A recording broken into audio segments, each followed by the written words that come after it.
stage Raj Asirvathan.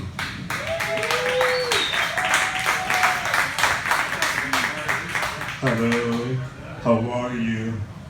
It's me again. Hello from the other side. Sorry. Anyway, for those who do not know why some of these people are laughing, last time I talked about my ex-girlfriend, Adele. Now, but today I'm not going to talk about her. In fact, for Lent, for the next 40 days, I'm not going to think about her at all. That's my resolution. Of course, after that I can do it. But now, today, I'm going to give you guys some money savings tips, okay? And it's pretty simple. And for additional tips, you guys can visit my website at myspace.com/frugalking, okay? Good deal. So, one of the very simple ways you can save a lot of money is by celebrating some of the festivities a week later. For example, Valentine's Day, you all celebrate on the 14th. We celebrate on the 21st. So everything is 90% off. So instead of buying one rose for my wife, now I can get 12 of them. In fact, this morning I went to buy a diamond ring for her. So, and the one that was selling for $10,000 2 days ago is now $5,000, buy one, get one free. So I got 2 rings. Now obviously my wife just needs one. Now I'm thinking, maybe I send it to Adele. Well, never mind, I'm not supposed to think about it. Now, you guys will think, hey, stupid. So what do you do on a Valentine's Day? Are you guys doing nothing? No, we were celebrating Super Bowl that day because everything is 90% off. What about Super Bowl Day? New Year's party. And New Year's, Christmas, and so on and so forth. A lot of great ideas, okay? So the other idea, now this is extreme, this is for the people who, want to save additional dollars. The salt they put on the streets, 99% of the salt goes waste. Do you know that? So what I do is I go and collect some of the salt and use it for cooking.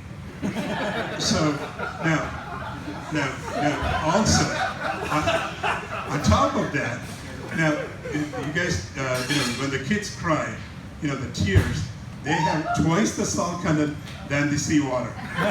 So we used to take some of the salt, tears when the kids were young. So now, when the kids are crying, the reason why they're crying, they want your attention, they want you to do something. Now, all of a sudden, the mom and daddy are excited, they're collecting all the tears, these kids stop crying. Maybe there is something wrong. Maybe I should not cry anymore. And so, that's better parenting too. Okay, so but today I'm going to talk about the Black History Month. How many of you know this is Black History Month? Good deal. Okay, so now some of you might ask, hey Raj, you're a brown dude, why are you celebrating Black History Month? Okay, good question. On April 9, just listen to this, very important. On April 9, 2004, I upgraded myself from brown to black. So, since then I started, we are celebrating Black History Month. I read stories to my children, primarily from this book called The Adventures of Dr. King by Raj Asirvathan. Now, those who do not know who the hell is Raj Asirvathan, that's me. Okay, now, and this is the number 10 seller on Amazon. Yeah, so because a lot of people think this is the American Dr. King, but there's a small twist to that. This is about the Indian Dr. King. Now I have to tell another story on that. So, Raj means king. That, my name means king. Now, I do write a lot of Yahoo answers. For example, there was a Major League Baseball player. His initials is BZ. Apparently, he had some kind of a sprained ankle. So he posted on Yahoo Answers, what should I do? And not knowing his financial situation, I came up with a simple, cheap solution. Put a banana peel, wrap it around your ankle overnight, and see what happens. He never responded whether it worked or not, but I've seen him win the championship eventually. So it probably worked somewhere. So that's why, I'm the Dr. King. Now, so in the meantime, I also want to talk about the Dr. King of America. Now, to those who don't know about me, I don't know much about the history of America. So I went on to do some research. Now, I do this fast reading, where I can do some Google research, and I just get some bullet points and use my brilliant brain to come up with a real story. So this is what I think what Dr. King did, and please correct me if I'm wrong, okay? Apparently, Martin Luther King was the king of the Northern Kingdom, and his wife was Queen Latifah. And then they were fighting against the Southern Kingdom, and the Southern Kingdom won, and that's why you see the Confederate flag even today. Now, so what he did, since he lost the war, he went back to Germany and became a monk, and became a Catholic monk, Martin Luther, and there he started this great Protestant movement, most of you might be familiar with. Oh, I am? Yeah. Well, we'll talk about it afterwards. Okay, so anyway, so now back to the Adventures of Dr. King book. And here are some adventures of Dr. King, real adventures. So, Dr. King, that's me again. So sometimes I write for myself as Dr. King, just don't get confused. So growing up in India, he loved to hum. A lot of Indians do that too.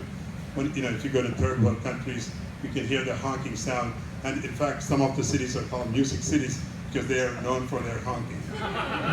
But now, coming to America, now, not many people honk, except I do get honked. Anyway, I drive. That's a different story. But anyway, so when I went back to India, I'm driving and I'm seeing all this. Now I can't bear this anymore. So I said, and I told my driver, I have a dream that one day my brothers and sisters will stop honking unnecessarily. So that was the dream speech by Dr. King. And immediately this guy was so impressed, my driver, and he turned around and said, "Sir, I'm so impressed, so I'm going to stop honking for the rest of the trip. Let's see what happens." I said, "Great idea, let's do it." So we were driving along. 2 minutes later, he came to a screeching halt because he almost hit a pedestrian. And so then we found out that the guy turned around and said, "Why can't you honk?" So then I realized Indians work like bats. They hear the sound from each other, and that's how they navigate.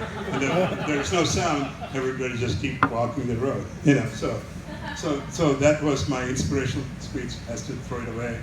So I said, never mind. So, and then we are driving along. We come to this traffic jam, and this is true. Like there are like 100 cars in front of us, and as soon as we came to the traffic jam, my driver just started honking, beep, beep, beep, beep, really loud. So I asked him, "Why are you honking?" And he said, look around, everybody's honking. And I look around, everybody's honking. And I said, "Come on, there are like 100 cars. Nobody can do anything about it, so don't do it." So he said, "Oh, I understand."